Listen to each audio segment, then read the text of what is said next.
tayo ay magta-try nito. Ayan. Vitabella Barley Green Juice. Ayan. So, usually, ang iniinom ko bago matulog ay kape. Oo, alam ko may mga karamay ako dyan, yung mga nagkakape bago matulog. Pero itatry naman natin to, ang Vitabella Barley ngayong gabi.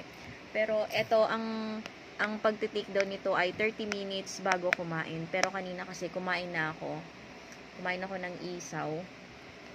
And then, tignan ko kung mafa-flash niya yung isaw na kinain ko. So, yan. Unboxing natin to.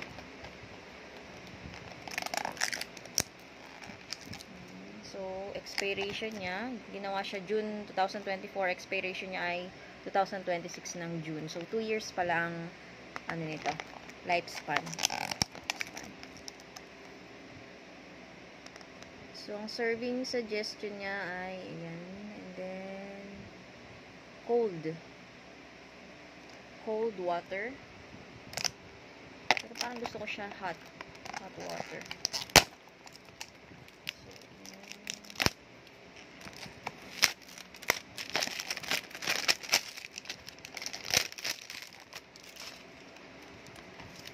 Napunit, di marunong magbukas.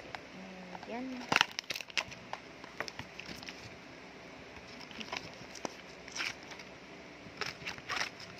So, ilan ang laman niya? 1, 2, 3, 4, 5, 6, 7, 8, 9, 10.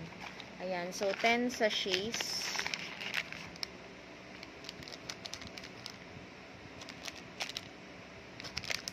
Ayan. 10 sachets siya. Ang isang box nito ay 1,000. Pwede kami bigyan ng discount. 999 na lang. Ayan, pero 50% off kapag member ka. So, 500 na lang siya isang box kapag member ka. Pag hindi, ayan, 1,000 per box. So, mas maganda member ka. Ayan, so, ito try natin to. So, ito pala, ang isang sachet ay 5 grams. 5 grams siya. Mas madami siya sa ibang barley dahil yung iba parang 3 grams lang. And sa amin ay 5 grams. Pwede yata ito hati-hatiin kasi 5 grams naman siya. So, yun. Timplahin na natin. Ayan. Meron akong mainit na tubig. Ayan. So, ititimpla ko siya sa mainit na tubig. And then, bukas, try ko naman siya ng malamig sa malamig na tubig. So, first time kong inom ng barley. Hindi ako fan ng mga lasang damo. Anyway, ang binibili mo kasi dito sa barley ay hindi yung lasa niya, kundi yung kanyang health benefits, diba? So, lahat, sabi nga nila, lahat ng healthy, lalo ng super healthy, ay hindi masarap. So, tignan natin.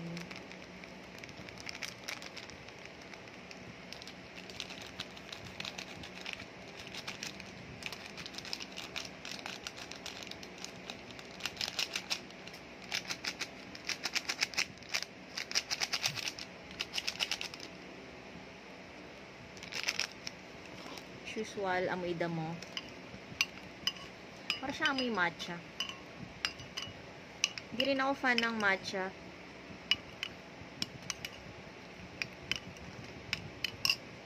So, yan siya. Konti lang pala ako maglagay ng tubig pag mga nagtitimpla ako ng coffee. Kasi gusto ko lasang-lasa siya eh. Pero ito, pwede mo siyang, kung halimbawa kung di ka naman mahilig din sa mga lasang damo tulad ko, I think pwede mo siyang gawing refreshment. So, naiisip kong gawin ay itong isang sachet, ilalagay mo sa isang pitchel and then lagyan mo siya ng lemon and lagyan mo ng yellow and honey. I think masarap yun. Try natin yun next time. So, yan, mainit pa. May lasa. Natutulog na ako, pero try natin kung magpupups tayo dito. Kasi, Yung iba na nabigyan ko nito, ang review nila ay talagang nagfa-flush out sila ng toxins sa kanilang katawan. And I think yung mga lahat ng nakain nila and yung mga yan, nakaka-cleanse daw ito ng colon. So, I think sa gabi ko lang siya iinumin para hindi ako abutan sa labas, diba? Anyway.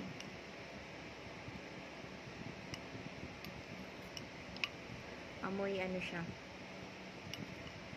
Amoy dahon.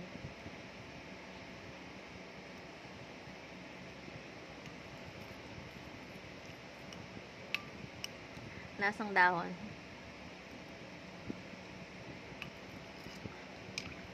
Parang gusto ko siyang gilagyan ng gatas.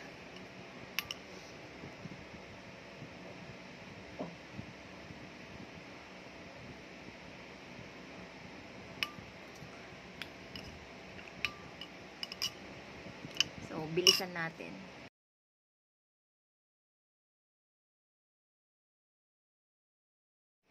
Ayan, so, ang lasa niya hindi naman mapait na mapait.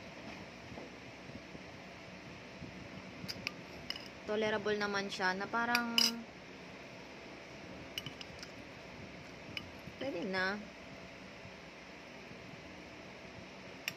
Akala ko hindi ko siya talaga maiinom.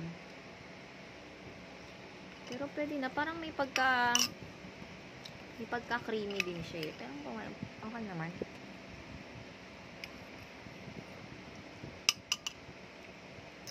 Hindi siya yung nakakasukang lasa. Hindi naman ako fan nito, pero first time ko minom ng barley.